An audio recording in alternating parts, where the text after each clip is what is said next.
그러니까 오늘은 그 AI랑 통계인데, 통계 문제는 그래도 많이 안 냈습니다. 통계는. 핵심적인 것만 내긴 했는데, 근데 많은 분들이 통계는 거의 포기하신 것 같아요. 거의 많이 안 풀으셔가지고.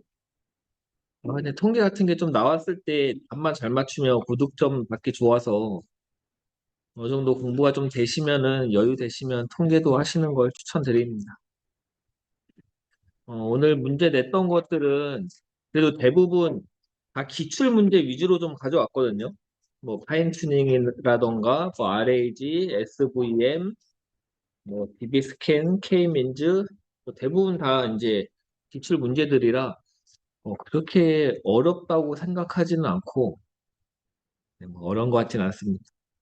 일단 파인 튜닝 하면은 뭐 파라미터 이런 것들을 이제 재조정을 해가지고 성능을 향상시킨다 이런 내용을 좀 써주시고 물론 절차를 써줘도 좋지만 절차도 절차인데 이런 것들 이런 얼만큼 조정하느냐에 따라서 풀 파인 튜닝과 리코 포징 두 가지 방법으로 분류가 되고 데이터셋의 유형에 따라 지도 파인 튜닝과 비지도 파인 튜닝 유형으로 나뉜다. 이런 것들을 같이 좀 써주시면 이런 3단 표에다가 같이 써주시면 좀 좋을 것 같고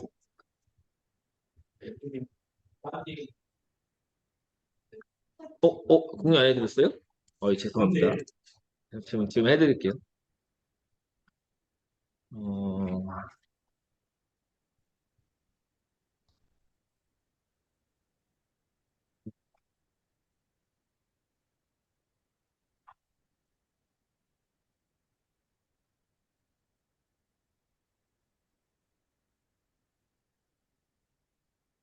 해드렸습니다. 그리고 전이학습 같은 경우는 여기서 중요한 단어는 요거 같아요. 요거. 특정한 분야에서 만든 학습 모델을 이와 유사한 분야에서 재사용을 함으로써 이 학습 데이터가 부족한 상황에서도 모델을 빠르게 생성하고 어떤 성능을 향상시킬 수 있는 어떤 기법이다. 이렇게 좀 써주시면 좋을 것 같고, 이 개념도는 요거 이대로 그려주시는 게 좋을 것 같아요. 여기를 재사용한다. 요만큼을 재사용하고, 여기를, 나머지를 뭐 파인튜닝 같은 걸 한다. 이렇게 하시면 될 것 같습니다.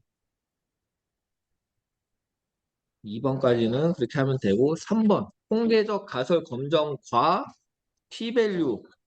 이 두 개를 물어봤는데, 이걸 쏙 빼놓고 쓰신 분이 한 두 분 계신 것 같아요. 문제를 꼭 잘 읽으시고, 그러면 이제 두 개를 물어본 거니까 1달러, 뭐 2달러, 이렇게 써주시면 되겠고, 3달러에 제일 무난한 거는 1.56, 2.56 써주시는 게 제일 무난할 것 같고, 통계적 가설 검정은 어떤 통계적인 성질을 이용을 해서 이 가설이 맞냐 틀리냐를 검정하는 거다. 그리고 이제 대립 가설과 기무 가설이 있는데 대립 가설을 채택하기 위해서 하는 게 통계적 가설 검정입니다. 그래서 꼭 여기 이제 가설 검정의 구성 요소로는 대립 가설, 기무 가설, p-밸류, 뭐 임계치 이런 것들을 좀 다 넣어 주셔야 되고 그 p-밸류는 이거를 기각할 거냐, 채택할 거냐를 할 때 어떤 기준이 되는 값이다. 이렇게 보시면 됩니다. p-밸류를 구하는 거는 뭐 t 검정을 할 수도 있고 z 검정을 할 수도 있고 요 두 가지는 모집단의 분포를 알 때와 모를 때의 차이점이긴 한데 이것까지는 뭐 모르셔도 되고 그냥 t-밸류를 구하는 거는 t, z 검정 요걸로 한다. 만약에 문제 나오면은 다 z 검정입니다. t 검정은 문제 안. 만약에 진짜 구하는 문제가 나오면. 그 다음에 RAG 하면은 꼭 나와야 될 건 리드문의 할루시네이션을 해결하는 기술이고 외부의 지식 벡터 DB를 이용한다. 이런 내용 꼭 써주시면 좋을 것 같습니다. 그리고 이거 관련해서 요거의 핵심 키워드가 할루시네이션을 극복하는 거잖아요. 그러면은 2교시 문제에 요게 있었잖아요. 여기 할루시네이션 해결 방안. 그럼 여기에 무조건 RAG를 같이 써야죠. 안 쓴 사람이 한 30, 거의 반이 안 쓴 사람. 같이 꼭 써주셔야 됩니다. 그 다음 SVM. SVM은 시험에 너무 지겹게 나왔어. 이거는 진짜 잘 써야 됩니다. SVM 나오면은 시험에 나온 거 모든 걸 다 써야 돼. 일단, 뭐, 키워드 이진 분류, 기도 학습, 하이퍼플레인, 서포트 벡터, 마진 다 써주고, 마진에는 하드랑 소프트까지 써줘야 되고, 왜냐면 문제 나왔으니까, 소프트랑 하드 마진이. 그리고 커널 트리까지 다 써주셔야, 그러면 이제 6점 맞을까 말까, 이제. 너무 시험이 많이 나와가지고. 그 다음에 이제 뭐, SVM을 3단락에다가 그냥 커널 트릭 쓰던가, 아니면은 하드 마진과 소프트 마진을 조금 더 자세하게 설명해 주시면 좋을 것 같습니다. 그 다음에 희귀 모델의 MSE, MA, RMSE를 비교하시오. 이거는 이제 어떤 그 손실함수죠, 손실함수. 그래서 실제 값과 그 예측 값의 차이를 어떻게 이거를 비교를 할 거냐, 절대값으로 할 거냐, 여기 절대값으로 할 거냐, 제곱으로 할 거냐, 제곱하고 루트를 씌울 거냐, 이런 거. 그러면 이거에 따라서 뭐가 다른데라고 이제 뭐 따질 수가 있겠죠. 아무래도 제곱을 하면은 이상치가 조금 더 이제 확 올라가니까는 뭐 이상치에 민감할 거고 이런 차이점 이런 것들을 좀 잘 요 비교니까 비교할 수 있게끔 잘 써주시면 좋을 것 같습니다. 그리고 이거는 여기 요만큼은 제가 낸 건 아닌데 요런 문제 나오면 꼭 수식을 좀 같이 써주세요. 정규분포의 수식 그리고 표준 정규분포의 수식 이런 것들을 꼭 써주셔야 고득점이 나옵니다. 보자면 파인튜닝은 사전에 학습된 모델, 그러니까 뭐 학습된 모델의 가중치를 조절을 해서 성능을 향상하는 기법이다. 아무래도 사전에 학습된 모델을 이용하니까 빨리 할 수 있겠고 범용적이 되겠죠. 뭐 이런 사전 단계 파인튜닝 단계가 있다고 하는데 이거는 뭐 다 알고 계실 거고 잠깐만 잠시.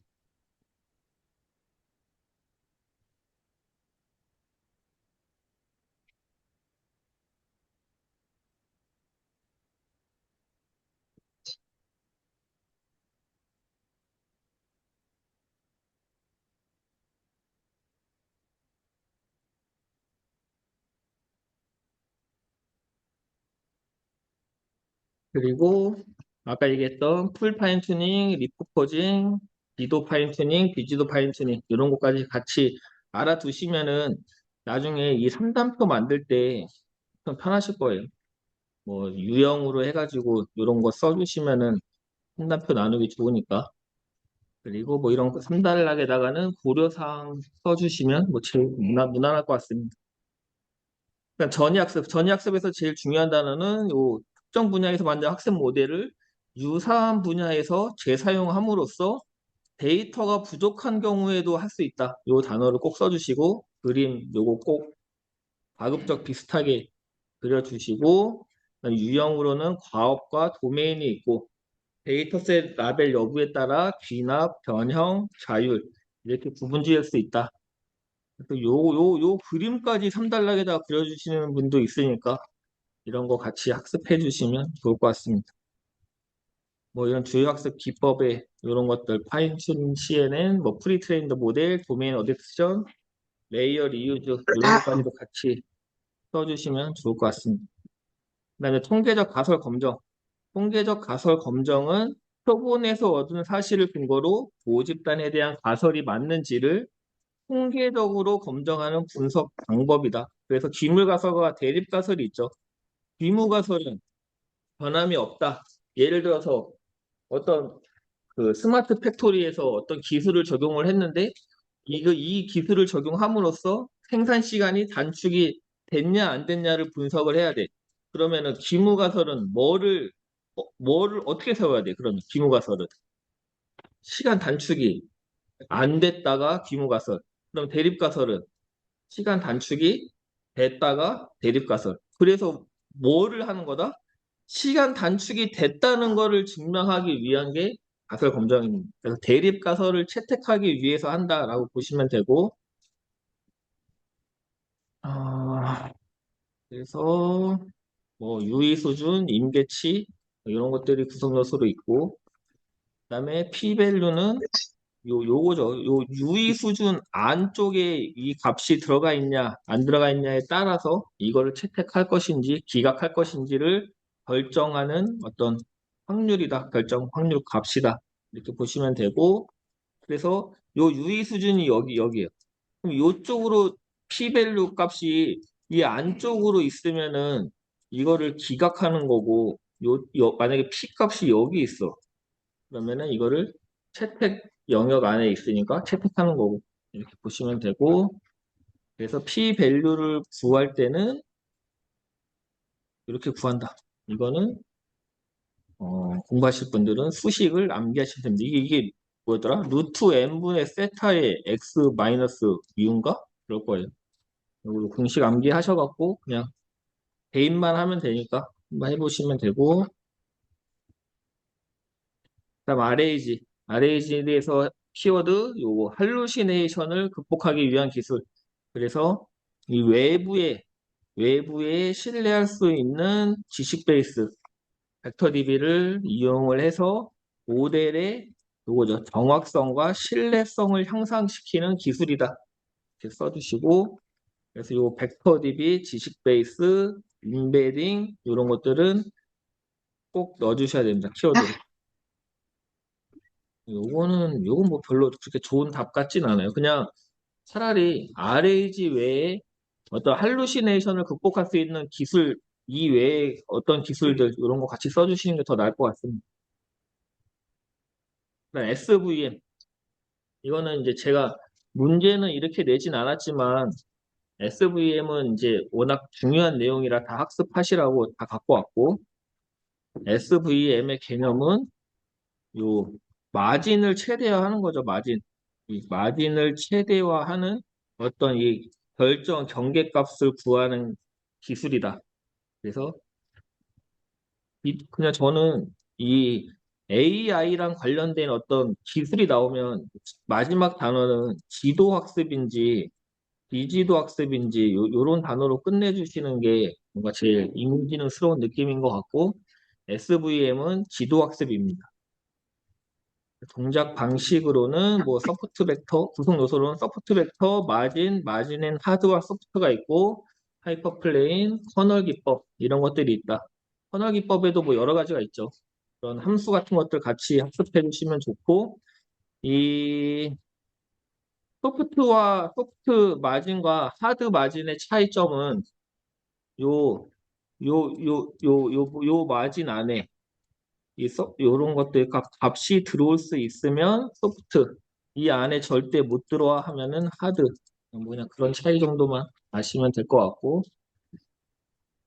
아, 그래서 커널 트릭을 쓰는 이유는 이 비선형적인 요런 경계를 할 수가 없기 때문에 차원을 올려가지고 이거를 선형으로 분리할 수 있게끔 하는 게 커널 기법이다. 실제로는 차원을 올리진 않지만 마치 차원을 올린 것처럼 적용하는 기술이 커널 기법. 뭐 장단점은 한번 읽어보시고, 그다음에 MSE, MA, RMSE. MSE는 스퀘어니까 제곱, 예측값과 실제값 차이의 오차의 제곱 합계의 평균. MAE는 앱솔루트니까 절대값. 예측값과 실제값 차이의 오차들의 절대값의 평균. RMSE는 요거에 R만 추가된 거니까 루트만 추가된 거.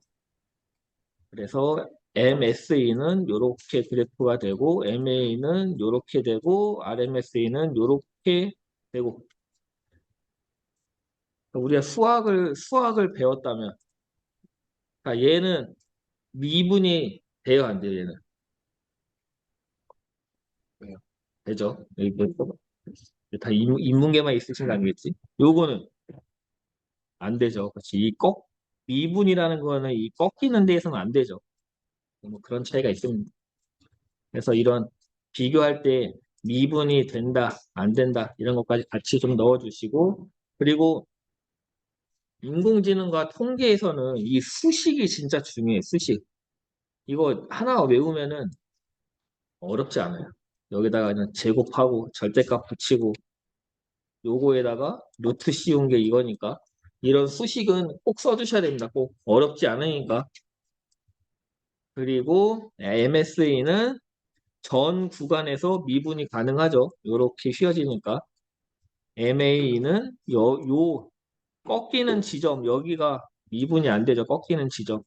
여기가 여기 RMSE도 여기가 미분이 안 되고 그리고 MSE는 생긴 것만 봐도 2차 함수, 1차 함수, 1차 함수, 2차 함수, 1차 함수, 1차 함수 그리고 자, 특이값이 민감해. 왜 그러겠어요? 당연히 제곱을 하니까 특이값이 민감하겠죠.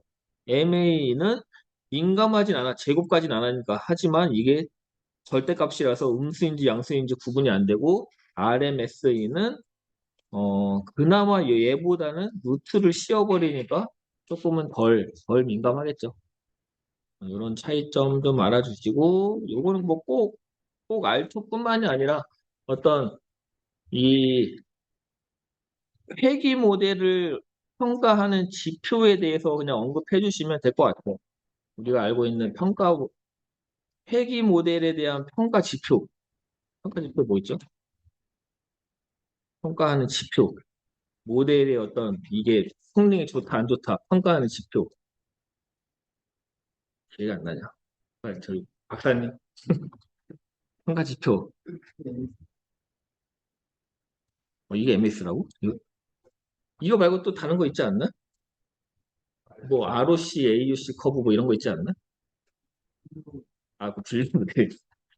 알겠습니다. 아무튼 요거는 차이점은 꼭 알아주시면 좋겠습니다. 여기다 요 정규 분포하면은 요 공식 반드시 암기.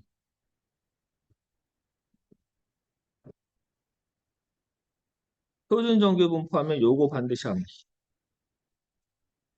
꼭 암기하셔야 된다. 꼭. 1교시 시작까지 하고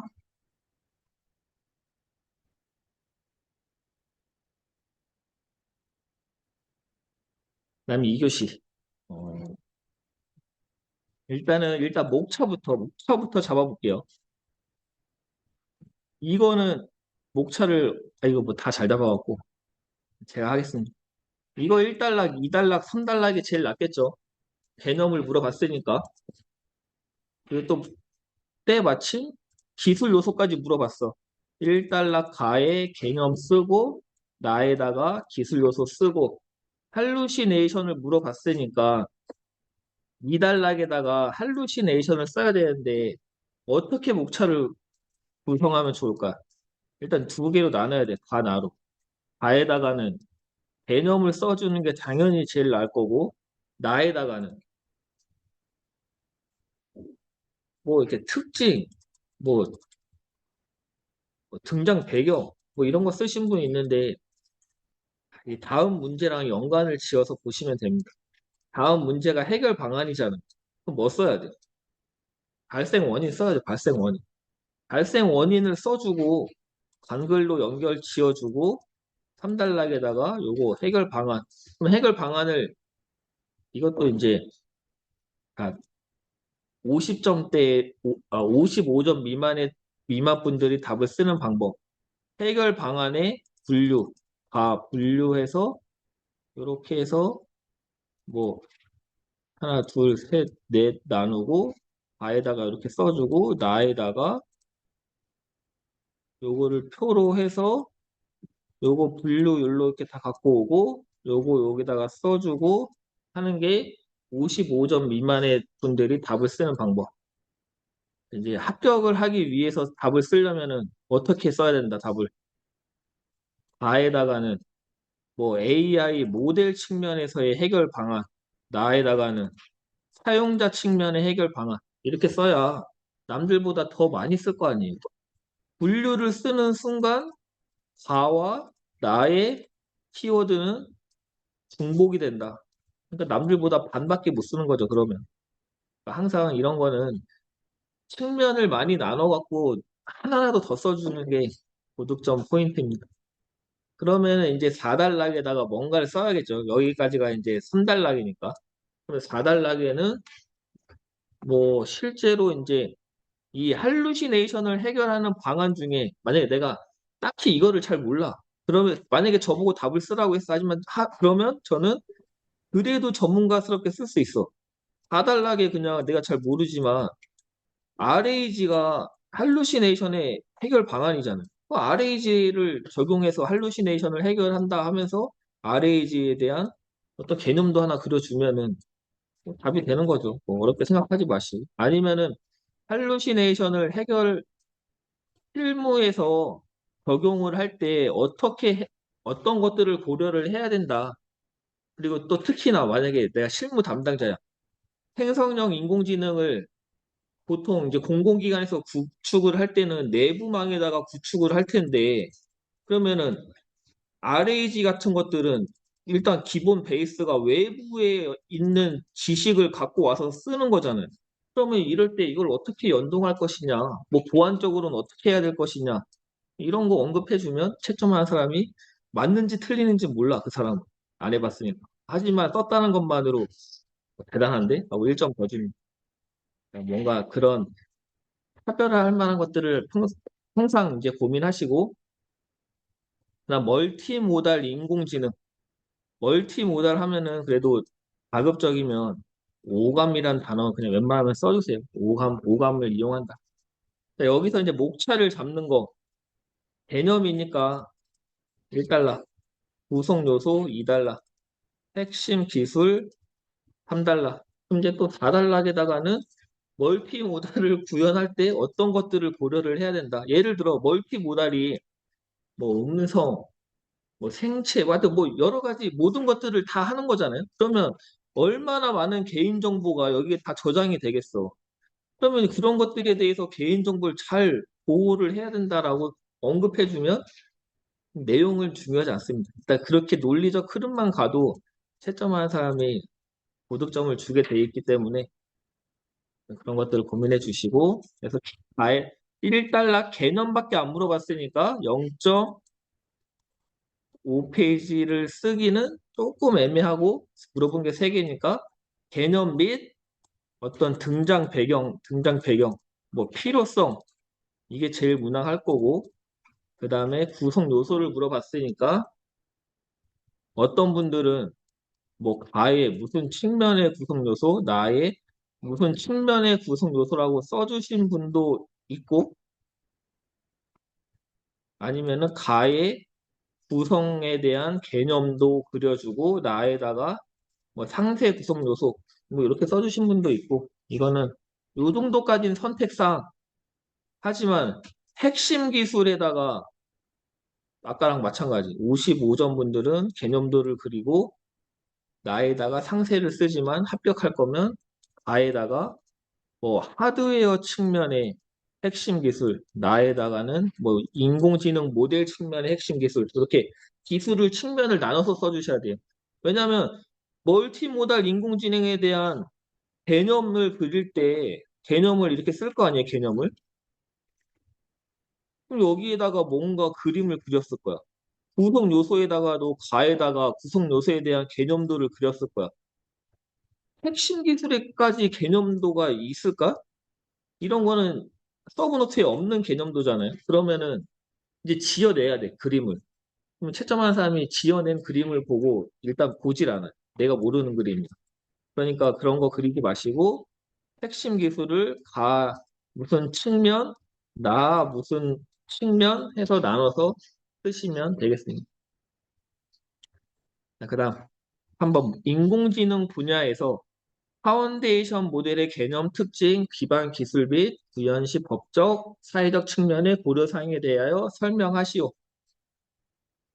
이거 오늘 문제 푼 사람 있었나? 제가 3번 채점을 했어요.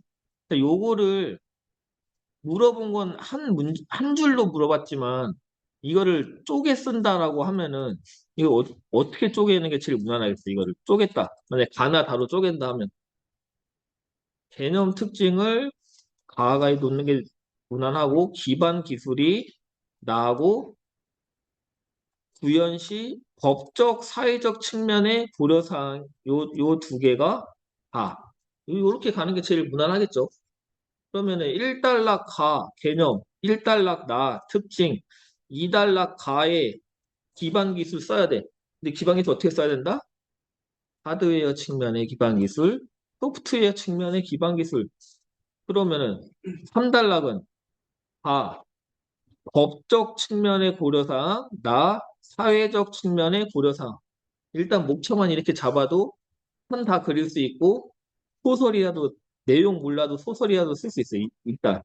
그 다음에 마지막 4단락 그러면은 뭐 어떻게 해야 돼? 실제로 인공지능에서 파운데이션 모델을 쓸 때 실무에 적용할 때 어떤 것들을 해야 된다.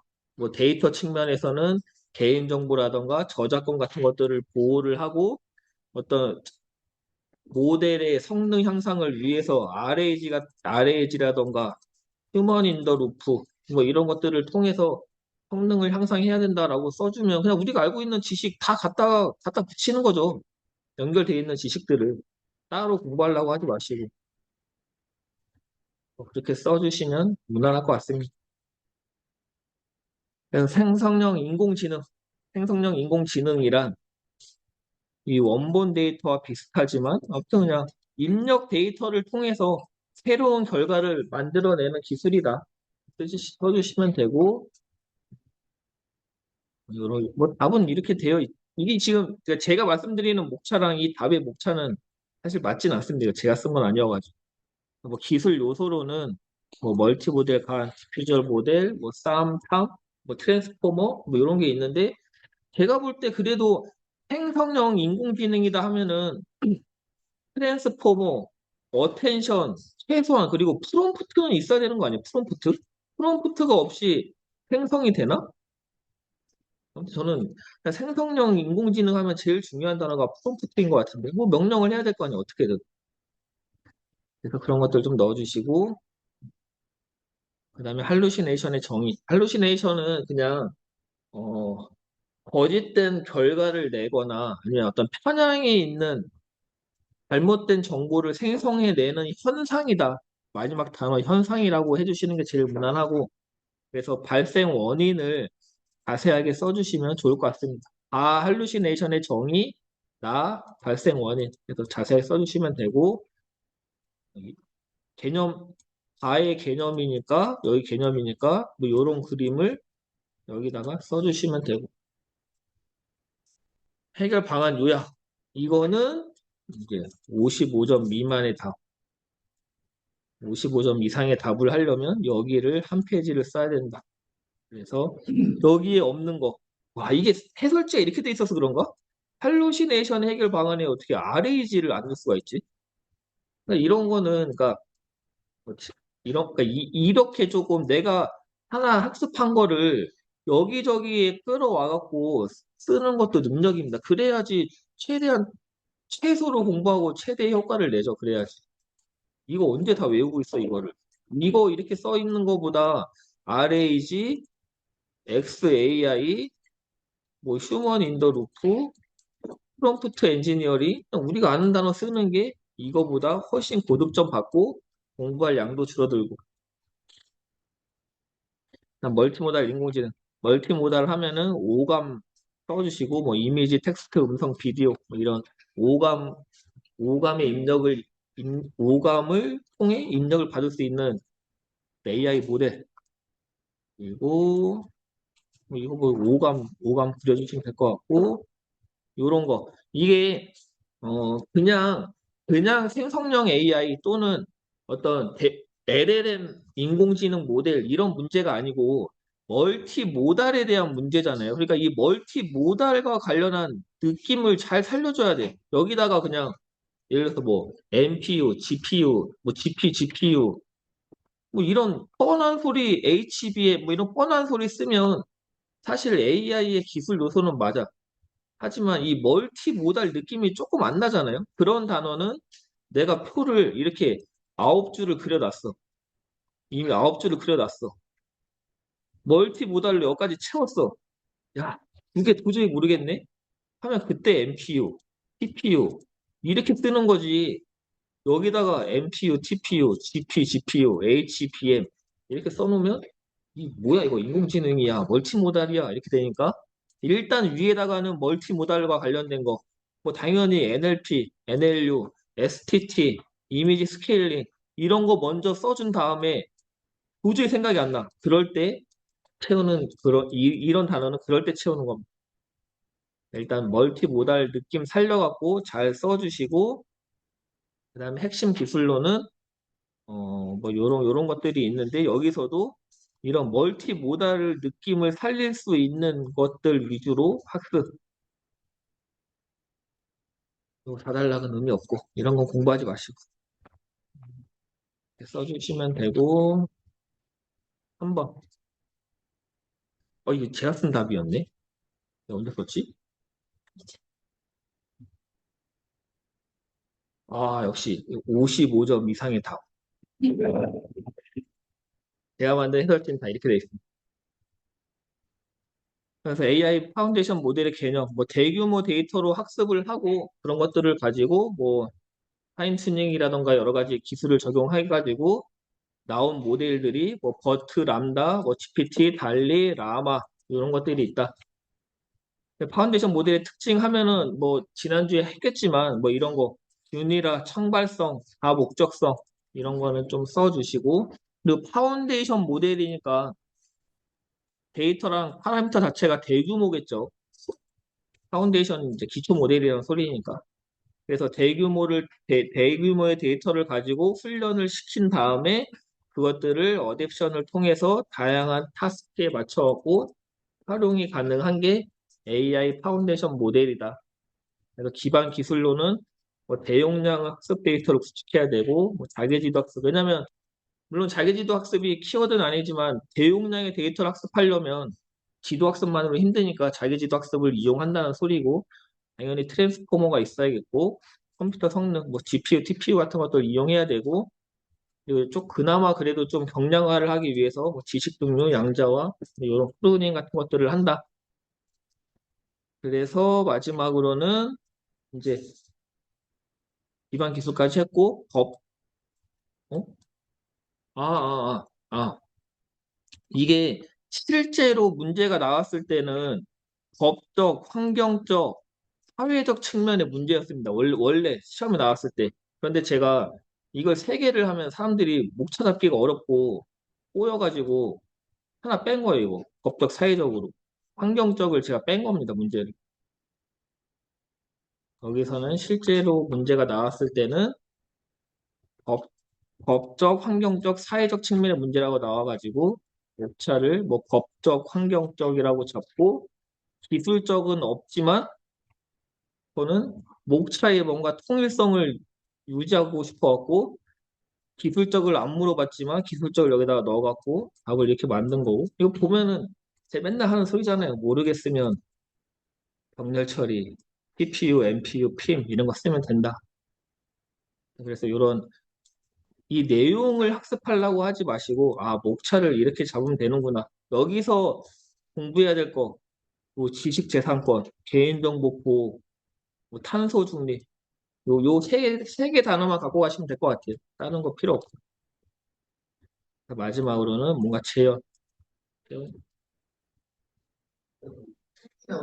네. 그죠. 그러니까 저희는 항상 발을 안 쓰려고 하잖아요. 그래서 아니면은 이렇게 써도 될 것 같아요. 3단락을 법적, 가법적, 나 환경적, 그 다음에 4단락에다가 사회적, 뭐 이렇게 쓰던 거. 근데 원래 이렇게 잘 안 나와요, 문제에서. 그리고 뭐 요건 뒤에서 얘기하겠지만 이거 다음 통계 문제가 이게 제가 이걸 쓰고 아마 붙었을 텐데 이게 130회 때 나왔던 문제인가? 아닌 아닌가? 아닌 거 아니다. 아무튼 제가 그 IoT의 무슨 뭐 보안 위협에 대한 대응 방안을 4개를 쓰시오인가? 라고 뭐 뭔가 나왔었는데 문제에서 4개만 쓰시오라고 했는데 저는 한 8개 썼거든요. 그랬더니 54점을 줬어. 그러니까 4개를 쓰라고 한다고 해서 4개만 쓰면 이제 낚이는 거죠. 아는 거 다 써야 됩니다. 여기도 마찬가지. 각각 4개만 쓰시오라고 했지만 4개는 미니멈, 너 최소한 4개는 써야 된다라는 소리라고 보시면 돼요. 일단 저는 여기까지 하고 나머지 해설하고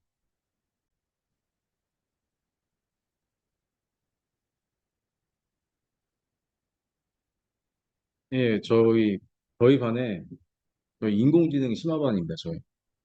저희 그 정찬희 박사님도 계시고 저희 양우석 석사님도 계시고 저기 정명구님도 뭐 인공지능 쪽 아니셨어요? 아니에요? 명구님 아니에요? 명성구님, 예. 아니에요? 맞죠? 그러니까 저희 지난주에 혼동행렬 가지고서 막 얘기했는데 다들 조용하셔가지고 예, 예, 활발한 토론이 됐으면 좋을 것 같습니다. 네. 예, 제가 7번부터 출제를 했고요. 뭐 목차 연습 좀 하시라고 이제 문제를 조금 변형도 했고 했는데 일단은 7번은 각각 설명하는 거. 그래서 1번, 이제 2번, 2달러 그리고 얘네 둘의 분명히 관계가 뭔가 있을 수도 있다라고 생각 접근하셔서 예, 표준 정규 분포, 그러니까 정규 분포를 왜 표준화하는가?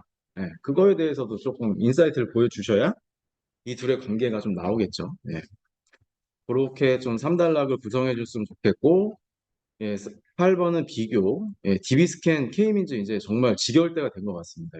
그래서 밀도 기반, 거리 기반으로 해가지고, 예, 이제 더 이상 진짜 할 게 없습니다. 이거는 그냥 눈 감고 또 쓰셨으면 좋겠습니다. 이제. 그리고 XAI, 예, 특히 이제 평가 기술, 이제 XAI가 제가 공부할 때만 해도 좀 새로운 개념이었었는데 지금은 너무 유명해져서 좀 키워드를 다양하고 아니면 좀 깊게 쓰지 않으면 예, 평범하게 보일 우려가 있습니다. 그래서 해설지를 보시면 아시겠지만 약간 최신화된 키워드로 제가 많이 업데이트를 해놨고요.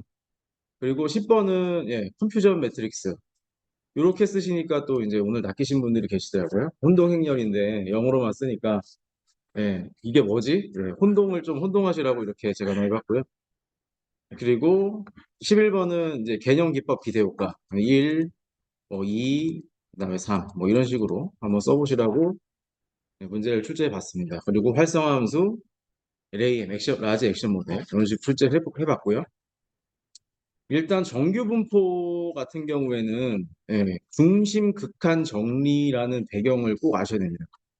중심 극한 정리. 그래서 리드문에 좀 나와줬으면 좋겠는데 한 분 정도 나온 것 같아요. 예, 방대한님께서 오늘 잘 작성해 주신 것 같더라고요. 예. 그래서 이제 이 배경을 아시는 것 같다. 그러면 확실히 이 답안에 대해서 이해도가 확 달라집니다. 예. 이 중심극한 정리가 모집단의 이런 평균의 어떤 그런 모양새가 표본의 수가 막 엄청나게 많아지면 이 정규 분포랑 다 비슷하게 된다. 정규 분포랑 다 비슷한 모양을 가진다라는 게 중심극한 정리거든요. 예. 그러니까 표본의 수가 엄청나게 많아지면 다 비슷한 모양을 띌 것이다. 그래서 정규 분포가 평균은 다 다를 수가 있어요. 평균이 뭐 예를 들어서 여기가 75, 80, 뭐 이런 식으로 될 수도 있고 아니면 모양 자체가 외도 뭐 첨도 이런 게 다 다를 수가 있습니다. 이렇게 치울 수도 있고. 예. 그래서 이제 양쪽의 중심으로 좌우 대칭인 정보원 형태가 될 것이다. 표본의 수가 많이 이제 표본 수가 많아지면 그런 것이고 이제 뭐 평균 중압관 채빈값이 동일하다. 예. 그리고 아래 면적은 1이다. 그리고 확률 밀도 함수 좀 어렵겠지만 예.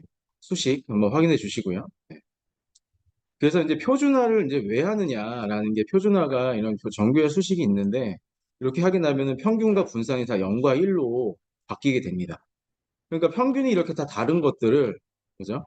이런 모양새가 다 다른 것들을 정규화를 시켜 놓으면은 서로 상호 비교하기가 좋아진다라는 거죠. 그래서 어떤 집단에 대해서 집단 간 비교를 할 때 표준 정규화를 하면 비교가 가능해진다. 네. 그런 것들을 이제 같이 써주시면 좋을 것 같습니다. 그래서 네, 막 한글로라도 네, 좀 적어주시면 좋을 것 같고요. 예, DB스캔과 K민즈 앞쪽에다가 예, 키워드를 예, 깔아주세요. 밀도, 거리 이거 두 개만 그냥 딱 보여주면 그 아래는 잘 읽어보지도 않습니다. 그냥 이해했다고 생각하거든요. 그리고 두 번째 그림은 DB스캔은 이 그림이 좋고 K민즈는 요것만 그리셔도 될 것 같아요. 단 여기 좀 그룹핑을 이렇게 해주시고 K는 지금 3이잖아요. 3, 3개잖아요. 네, 이런 식으로 그려주시면 될 것 같습니다. 네. 그래서 절차라던가 구성 요소, 그리고 밀도 기반, 거리 기반, 예, 그리고 예, 뭐 여기서 이제 뭐 사전에 군집계수 정의가 불필요하다. 이게 장점일 수도 있겠죠. 그리고 K민제 같은 경우에는 K 값을 찾아줘야 됩니다. K를 뭐 3으로 했다가 5로 했다가 이제 바꿔주면서 해줘야 되니까 그게 어떻게 보면 조금 이제 비효일 수도 있고 그러니까 그런 것들 단점에 적어주면 좋겠죠. 그리고 뭐 이렇게 결합을 해서 쓸 수 있다라는 것들도 적어주면 좋겠습니다. 그리고 XAI 예. 여기가 왜 그렇게 판단했는지에 대한 설명을 제공한다. 뭐 이런 말도 좋긴 한데 사실 조금 다듬으면 말을 제가 이제 계속 정의를 다듬으세요 이렇게 적어 드리는데 그런 게 뭐냐면 원인, 뭐 이유, 원리 이런 것들에 대해서 설명을 제공하는 AI 예. 뭐 이런 식으로 좀 풀어서 조금 더 그래도 말을 다듬어 줬으면 좋겠어요. 예. 너무 구어체보다는 조금 딱딱하게 적어주시면 더 나아 보입니다. 그래서 제가 지난주에 이제 4개 강조했던 거 이외에도 예, 이쪽에 밑에 보시면은 사용자 만족도 기반으로도 평가할 수 있고요. 그 다음에 뭐 모델의 파라미터스, 의사결정의 트리의 깊이라던가, 그 다음에 라임의 신뢰도 점수 등등 조금 추가된 키워드를 몇 가지를 더 가져가셨으면 좋겠습니다. 너무 일반적으로만 쓰면 좀 그렇고요. 그리고 앞에 이제 해석, 설명의 충실도, 예, 사용자 만족도, 설명의 가능성 이런 구분의 어떤 그런 내용들을 같이 예, 묶어서 예, 학습을 하셨으면 좋겠습니다. 그리고 뭐 당연히 기대 효과는 예, 신뢰성 향상, 편향 개선, 설명력 강화 뭐 이런 것들이 되겠죠. 예, 그래서 이것도 그림도 한번 보시고요. 예, 여기 이쪽에 예, 좋은 키워드들이 많이 있습니다. 저 뒤쪽에. 네. 그리고 혼동행렬, 예, 요거 때문에 이제 저희가 말들이 많았죠. 예, 그래서 그 어쨌든 간에 이 분류 모델에 대해 가지고 이게 트루폴스 기반으로 해서 예, TF가 나오잖아요. 그래서 트루는 맞은 거고 네거티브도 맞는 거고. 그다음에 이 폴스 포지티브가 이제 1종이고요. 폴스 네거티브가 2종이다. 이렇게 이제 되잖아요. 네. 그런데 요쪽 이 행렬에서 여기를 조심하셔야 됩니다. 이거. 위에가 지금 예측인지 여기가 지금 실제 액츄얼인지 이게 중요합니다. 그래서 그림을 그리실 때 그냥 내 기준으로 딱 정하세요. 저는 프레딕트가 그러니까 예측이 약간 왼쪽에 나오는 게 좋더라고요. 그래서 예측을 왼쪽에 그려주시고 그 다음에 액츄얼 실제 값을 위쪽에 그려주시고 자 실제가 true인 경우, false인 경우, 그다음에 예측이 true인 경우, false인 경우 두 가지가 있잖아요. true 여기는 이제 맞는 거고요. false 맞는 거고요. 그다음에 false 이제 positive가 되잖아요. 예측 기준으로 뒤에가 positive입니다. 그러면은 이건 1종, 여기는 2종 이렇게 그냥 바꾸면 되는 거고 저희 얼마 전에 이제 기무가설 그리고 이제 기무가설 기각 뭐 그런 거 관련해 가지고 이것도 똑같이 포맷을 잡으시면 되거든요. 이거 살짝 지울게요. 잠깐만요. 근데 위치가 좀 바뀝니다. 요거는. 네.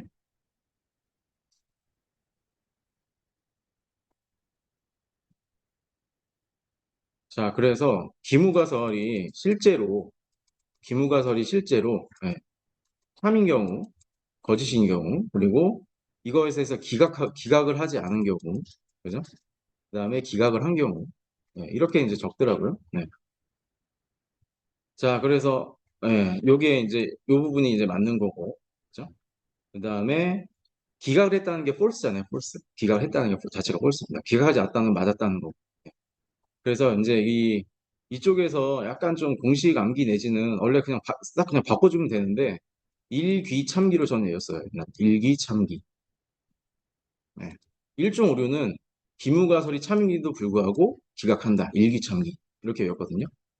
그러면은 귀무가설이 지금 참인데도 기각을 한다. 여기거든요. 여기가 일종으로, 일종으로, 이종으로 이렇게 됩니다. 네. 그래서 그 귀무가설과 그 다음에 기무가설 기반으로 혼동행렬 돌릴 때는 일기천미 이렇게 외우시고, 그 다음에 혼동행렬 그냥 저희 분류 모델에서 뭔가 이제 기가 이런 게 그 트루폴스 기반으로 나왔다. 그러면은 이거참입니다. 이거참. 이거참. 아, 이거참 일본 놈들 참 귀찮게 하네. 이렇게 외웠거든요, 제가. 그러니까 이제 이종 오류는 거짓을 참으로 지금 보는 게 이제 이종 오류고, 혼동행렬은 일기참입니다. 일기참. 그래서 일종 오류는 기무가설을 이 참인데도 불구하고 기각했을 때. 네, 이렇게 하시면은 아마 헷갈리지 않을 것 같고, 그래도 나는 더 이거 외우기 싫다 그러시면은 하나 기준으로 외우시고 두 개 그냥 위치 바꾸시면 돼요. 요거 근데 조심하셔야 됩니다. 이쪽이 액추얼, 항상 여기가 프레딕트 이런 식으로 맞춰주셔야 됩니다. 이게 또 바뀌면은 행렬이 또 바뀌잖아요. 그래서 그런 식으로 정리하시면 될 것 같고, 혼동행렬에서 평가 항목의 산출식, 네, 정제, 그다음에 정밀도, 재현율, 네, 정확률, 뭐 정확도, 그다음에 스페시티, FP 레이트, F1 스코어까지 해주시고, 저라면은 뭐 이런 거 하나 더 공부해서 3달러로 빼주는 것도 괜찮을 것 같습니다. 그리고 시각화 기반인 ROC와 AUC, 허브, 네, 이런 것들이 있다. 네, 같이 한번 공부하시면 될 것 같고요. 차원 축소, 예, 계속 나오고 있는데 이것도 예, 그 다양한 피처, 매우 많은 피처로 구성되었다. 다차원의 세트를 저차원으로 네, 변환하는 기술입니다. 네. 그래서 이제 피처라는 말도 써주시면 좋을 것 같아요. 피처가 이제 독립변수죠. 독립변수가 많이 있을 때 네, 이게 고차원 데이터라고 하는데 이거를 네, 필요한 어떤 피처만 골라가지고 네, 모델을 학습시킨다라고 하면 학습에 대해서 학습률도 올라가고 네, 설명력도 좋아지고 그렇습니다. 그렇기 때문에 주요 기법으로 PCA, ICA, LBA 저희가 배웠던 SOM 그리고 ISO 맵 네, 그다음에 특이값 분해 뭐 추가적으로 한 두 개 정도 더 가져가시면 좋을 것 같습니다. 네. 그리고 시각화 네, 그 고차원의 어떤 데이터를 차원을 축소하면 2차원 또는 3차원적으로 이제 저차원으로 변환하면 시각적으로 저희가 그릴 수가 있잖아요. 2차원 그림이나 1차원, 3차원 그림이나 이런 식으로 표현을 할 수 있으니까. 그죠? 그래가지고 시각화도 가능하고 차원의 저주, 샘플의 특성이 너무 많으면 학습이 어려워지고 오래 걸립니다. 이거를 줄일 수 있고 당연히 그렇게 된다면 모델의 성능이 학습의 성능도 향상되고 예측의 성능도 향상된다. 같이 이제 알고 계시면 되겠습니다. 활성화 함수. 네. 여기 전달 함수를 받아서 그 다음에 아웃풋으로 던져줄지 말지 해주는 거잖아요. 네. 그래서 뭐 환경 게시 랠리 다 적어주신 분들 오늘 많으셨고, 그 다음에 그래프와 수식까지 완벽하게 적으신 분도 있으니까 꼭 수식까지 함께 학습을 해주시고요. 그 다음에 소프트맥스 이런 거 3달러 빼주시는 것도 좋겠죠. 네. 네, 리키릴루, 네, 요것도요. 네, 좀 다르다. 기존의 릴루를 개선했다. 네, 그래서 여기다 적으실 때 그때 중요했던 게 백 프로파게이션, 역전파를 시킬 때 예, 거꾸로 이 뉴럴넷에서 거꾸로 역전파를 시킬 때 앞으로 그런 신호가 전달되지 않는 현상을 해결하기 위해서 리키릴루를 썼다. 이런 거 한번 좀 강조드립니다. 리키릴루. 그다음에 소프트맥스. 라지 액션 모델. 일단 에이전트라는 말이 전 나왔으면 좋겠습니다. 에이전트. 네. 요새 에이전트 기반으로 많이 동작을 하거든요. 그래서 이게 의도를 이해한 다음에 뭔가 다른 액션을 취하는 거예요. 액션. 이 액션이 핵심인데, 그래서 이제 액션을 취하려고 하면 얘가 그냥 무조건 취하는 게 아니라 무조건 뭐 API를 통해 가지고 어떤 액션을 한다거나 아니면 워크플로우 안에서 특정 어플리케이션 연결해 가지고 뭔가를 한다거나 그 다음에 뭐 말과 관련된 것도 알아듣고 이런 것들이 있으니까 너무 그 뭔가 라지 랭귀지 모델과 비슷하게 쓰시기보다는 그 이후에 액션을 뭔가 한다는 거예요. 얘가 사람의 말을 인지를 하고 그 이후에 뭔가 액션을 추가로 해준다는 거예요. 그래서 예를 들면 저희가 지금 이제 회사에서 좀 시도하고 있는 게 HR 봇을 이미 만들어 놨습니다, 저희가. 그래서 저 여기다 물어봅니다. 내 연차가 몇 개 남았어? 이렇게 물어봅니다. 자, 그러면 얘가 지금 뭐 원래 15개, 7개를 쓰셔가지고 8개가 남은 상태입니다. 이렇게 답변해 줍니다. 그러면은 여기서 끝나는 게 아니라 내가 여기다가 바로 이제 뭐 액션을 하게끔 프롬프트를 날립니다. 뭐 20, 뭐 4일 날 연차 하루 신청해 줘. 이러면 얘가 이걸 알아듣고 HR에다가 API로 뿅 쏩니다. 이걸. 그러면은 등록이 되겠죠. 네. 이렇게 뭔가 액션까지 할 수 있는 이런 어떤 서비스를 지금 만들려고 하고 있고 이미 다른 데서 상용화가 된 것도 많이 있다고 하더라고요. 그래서 이제 LAM이 기존의 컨텍스트와 이런 언어 모델을 이용해가지고 이해와 관련된 것도 있지만 작업 추론과 실질적으로 액션을 위한 이런 어플리케이션과 API 연계가 되고 있다. 그리고 이제 워크플로우 안에서 깊숙이 들어와가지고 연결 상태에서 뭔가 추가적인 액션을 한다라고 보시면 될 것 같습니다. 그래서 제가 아까 말씀드린 좀 사례를 적으셔도 좋고요. 여기다가 이제 추가적으로 많은 사례들이 있으니까 같이 한번 공부를 해보시면 좋을 것 같고요. 네.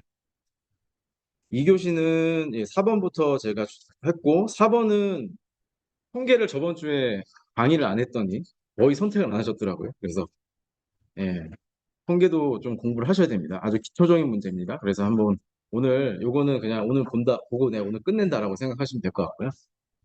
그 다음에 MLOps와 관련된 문제 한 문제 가져왔고요. 네. 그리고 온디바이스 AI. 그래서 아까 제가 3번도 제가 채점을 오늘 했는데, 이 배경에 대해서 조금 이해가 덜 된 상태니까 이게 기술 요소를 적을 때 많이 흔들리세요. 네. 그러니까 이 파운데이션 모델의 기술 요소, 그러니까 등장 배경, 얘가 뜨게 된 이유가 자체가 뭐냐면 당연히 대규모 파라미터, 대규모 학습 데이터가 발생한 것도 있는데 그거를 처리하는 하드웨어 자원이 엄청 급격하게 그러니까 GPU 같이 엔비디아 같은 회사가 갑자기 떴기 때문에 이게 처리가 가능해지고 그런 모델이 나오게 된 거거든요. 자, 그러면 하드웨어부터 먼저 적고 데이터와 수집뿐만이 아니라 여러 가지 그런 비정형 데이터, 텍스트 데이터, 대규모 파라미터 자원 이런 것들을 기반으로 해서 이거를 처리를 했다. GPU, 뭐 HBM, 뭐 요새 뭐 많이 있잖아요. 뭐 뉴모르픽 칩 뭐 해가지고 그런 것들을 일단 하드웨어 쪽으로 적어주시고 그 이후에 뭐 트랜스포머라던가 처리할 수 있는 많은 그런 그 인공지능 기술들이 있잖아요. 그렇게 적어주시면 되는데 너무 인공지능스럽게만 적어주셨다. 그러니까 배경이 좀 불명확한 상태에서 이 문제를 들어가시니까 이 기반 기술이 조금 흔들리는 분들이 계셨습니다. 그리고 마찬가지로 6번 이 온디바이스 AI도 배경을 보시면 조그만 디바이스 안에 고성능 칩이 들어간 거예요. 그러니까 이 핸드폰이나 어떤 작은 어떤 그런 PC 안에서도 약간 뭐 경량화된 그런 인공지능 모델이 두 가지가 돌아가는 거잖아요. 첫 번째는 디바이스의 어떤 그런 발전, 그리고 두 번째는 모델의 경량화. 이 두 가지 측면을 다 적어주셔야 되는데 그래서 여기다가 이렇게 나눠서 이제 제가 적으라고 문제를 내긴 했습니다만, 전체적으로 조금 부족한 부분들이 좀 있었다. 그래서 이제 배경에 대해서 한 번 정도 좀 고민을 해보시면은 더 뭔가 토픽에 있어서 접근하실 때 더 좋을 수도 있습니다. 그래서 4번부터 좀 보면요. 4번의, 기술 통계와 추론 통계, 이게 모집단 전체를 다 조사할 수가 없잖아요. 그래서 일단 표본이라는 걸 추출을 하고, 그죠? 표본 몇 개를 추출을 한 다음에 거기에 대해서 평균도 내보고 분산도 내보고 외도 첨도도 보고 하는 게 기술 통계입니다. 시각화도 하고 그리고 그걸 가지고 뭐 어떤 연구자의 가설을 검증한다거나 모집단의 추정, 뭐 점 추정, 구간 추정 뭐 많이 있겠죠. 그런 것들을 하는 것을 이제 분리를 해서 앞에를 기술 통계, 뒤에를 추론 통계라고 한다라고 보시면 되겠습니다. 조직화, 요약, 시각화 이런 것들이 이제 키워드고요. 그 다음에 추정, 가설 검증, 키워드가 되겠습니다. 키워드를 많이 노출시키셔야 됩니다. 개념 비교를 할 때는 벌써 그냥 여기서 대부분 끝나는 경우가 많이 있습니다. 여기가 뭐 굉장히 막 엄청나게 막 구구절절 길어진다. 키워드도 없다. 그러면 아래를 읽게 됩니다. 아래를 읽게 되고 읽었을 때 뭔가 또 없어요. 그러면은 이제 정말 이 문제에 대해서 히트를 할 수가 없는데 이 통계 개념 비교에서부터 벌써 그냥 조직화, 요약, 시각화 이런 것들을 추정과 가설 검증 이렇게 표현해 주시면 두 개가 명확하게 비교가 되면서 아 제대로 이 토픽을 알고 있구나라고 생각이 되어지겠죠. 그래서 특징적 차이도 한번 보시고요. 특히 여기 중앙화 관련된 평균, 중압관, 채빈가, 그다음에 뭐 표준편차, 사분위수, 외도, 첨도 아까 배웠던 거죠. 그리고 빈도와 백분위 이런 것들. 그리고 출현 통계는 점 추정과 구간 추정이 있습니다. 점 추정은 딱딱 떨어지는 어떤 그런 것들에 대한 추정이고 구간 추정은 이런 식으로 어디서부터 어디까지 몇 프로의 신뢰 구간으로 신뢰율로 신뢰 구간으로 이거를 할 수 있다. 뭐 이렇게 구간 추정. 그리고 가설 검정 뭐 많이 있죠. P 검정, F 검정, 뭐 카이 제곱 검정, 검정으로 끝나는 것도 다 적어주시면 됩니다. 네. 그리고 관계 검정, 성과 분석, 회귀 분석, 교차 분석들 다 키워드로 가져가셨으면 좋겠습니다. MLOps, 예, 데이터 사이언티스트, 데이터 과학자라고 하잖아요. 얘네들이 어떤 거를 하느냐, 회사에서 이렇게 들여다보면 데이터를 모아서 일단 어떤 데이터들이 있는지 조사를 하고 모아서 그 다음에 뭐 SQL이나 파이썬이나 R 이런 것들로 쭉 분석을 합니다. EDA라고 하죠, EDA. 그래서 EDA를 해가지고 이제 데이터의 뭐 분포라던가 뭐 특성이라던가 이런 것들을 쫙 파악을 해가지고 뭐 어떤 의사결정에 활용할 수 있는 대시보드도 만들 수 있고 아니면은 어떤 인공지능 모델이 필요한 학습 데이터를 일단 뽑아낼 수도 있고 그거 가지고서 학습을 시키고 별다른 다른 모델을 만들 수도 있고 실제 서비스화를 통해서 데이터 사이언티스트가 운영하진 않지만 뭐 운영팀이 별도로 있긴 하지만 어떤 운영의 단계까지 이렇게 전체적으로 가는 MLOps 파이프라인에 이런 것들이 이제 필요하다라는 그런 것을 묻는 문제였습니다. 그래서 지난주에 제가 이거 좀 강조를 많이 했는데 만드는 게 끝나는 게 중요한 게 아니라 오퍼레이션이잖아요. 그래서 옵스에 많이 초점을 해주셔야 된다. 그래가지고 제가 그 마지막에 단어가 기억이 안 나가지고 피드백 루프 이 단어가 기억이 안 나가지고 말씀드렸잖아요. 그게 중요하다. 인공지능 모델이 그냥 개발이 돼가지고 끝나는 게 아니라 끝단에서 운영을 하다 보면 거기서 로그도 발생하고 그다음에 이상치나 뭐 어떤 그런 모델에 대해서 정확도가 떨어질 때가 있습니다. 그럴 때 어떻게 조치를 해야 되는가? 다시 첫 단계에 뭐 데이터를 추가를 한다거나 아니면은 데이터 가지고서 뭐 아니, 모델을 좀 변경한다거나 아니 뭔가 펄퍼 파라미터 튜닝을 한다거나 이런 식으로 피드백을 받아서 새로운 모델을 개선하는 이 순환 체계가 이루어진다라고 말씀드렸었죠. 그래서 피드백 루프 요거 꼭 어딘가에 꼭 한 군데 좀 써주셨으면 좋겠습니다. 이거 굉장히 중요하다. 네. 그래서 뭐 모델 개발, 데이터의 수집, 그다음에 모델 개발, 그다음에 테스트, 운영 전환, 그리고 피드백 루프 여기까지 지금 순환되는 그런 연결고리 같이 이렇게 그림을 그려주면 좋겠고요. 자, 요거 여기 보시면 좋은 키워드들이 많이 있습니다. 실제로 내가 해본 것처럼 하려고 이제 좀 티를 내시려면 자, 데이터에 대해서 라벨링을 할 때 라벨 스튜디오 그리고 피처 아까 저희가 피처가 많아질수록 저희가 고차원의 데이터가 되고 차원 축소가 필요하다고 했잖아요. 피처를 관리하는 피스트 요거 실무적으로 정말 많이 쓰고요. 그 다음에 MLflow라고 해가지고 전반적으로 머신러닝을 개발할 수 있는 라이브러리가 다 담겨져 있고 여기서 버전 관리도 되고 예, 그렇습니다. 그리고 여기 에어플로우 요거는 데이터를 수집하고 전체적으로 이 스케줄링을 관리하는 그런 툴이죠. 그리고 뭐 주피터, 노트북 주피터 랩, 그다음에 텐서와 관련된 텐서플로우 이런 것들 다 키워드가 될 수 있고 머신러닝 개발하는 라이브러리 환경입니다. 그리고 뭐 깃랩 이건 너무나 유명하고요. 젠킨스 그죠? 배포하는 거. 그다음에 마지막에 실제로 서빙을 할 때 이 패스트 API 기반으로 저희가 서빙을 하잖아요. 패스트 API라는 거. 네. 그리고 뭐 장고 API도 있는 것 같아요. 장고 기반으로 할 수도 있고. 자, 그다음에 마지막에 이제 모니터링을 해야 되는데 모니터링은 그라파나나 뭐 프로메테우스, 뭐 그다음에 ELK 스택 많이 나오잖아요. 이 세 가지. 그래서 이런 것들 좀 알고 계시다가 그냥 이렇게 이런 거는 이론적으로 그냥 당연히 아는 거고 사달락에 이런 것들을 풍부하게 키워드 넣어주시면 더 가점이 되지 않을까 생각이 듭니다. 그래서 좋은 키워드는 다시 한번 좀 추려주시고요. 온디바이에스A도 마찬가지로 그 디바이스의 발전으로 인해 가지고 이게 누구나 쓸 수 있는 AI의 민주화를 가져온 기술이다라고 여기에다가 조금 뭔가 그런 식으로 적어주시면 리드문에 적어주시면 좋을 것 같습니다. 네. 근데 이제 문제도 있잖아요. 개인정보가 빠져나갈 수도 있고, 그다음에 뭐, 그런 문제들이 있는데, 어쨌든 하드웨어와 관련된 기술, 그래서 이제 다시 한번 말씀드리지만 가속기, 뭐 메모리, NPU, 그다음에 뭐 HBM, 뭐 등등, 그다음에 AI 속 SoC, 그다음에 뭐 이런 것들이 있다고 하네요. 다시 한번 좀 확인하시고, 소프트웨어는 이제 모델과 관련된 경량화와 압축 기술로 나뉜다라고 해가지고 뒤에 다시 한번 제가 이런 것들 예. 그래서 저는 오히려 이런 키워드가 좀 앞쪽에 이렇게 나와줘야 된다고 생각을 합니다. 예. 그래서 모델 경량화 기술이 얘가 앞쪽으로 나와주고 이런 거 있잖아요. 이런 키워드가 앞으로 나오고 그다음에 이거에 대한 설명이 이렇게 있어야지 이게 뒤에 있으면 조금 여기 맞는 얘기인데, 예, 그냥 너무 일반적이다. 예, 다 맞는 얘기입니다. 그냥 보면 당연히 모델 구조 변경하고 자동 모델 탐색해야지. 그게 아니라 여기에서 쓰는 기술이 이거 넷 뭐 이거다. 이러면 여기에다 써주셔야죠. 두 번째 열에다가. 네, 이렇게.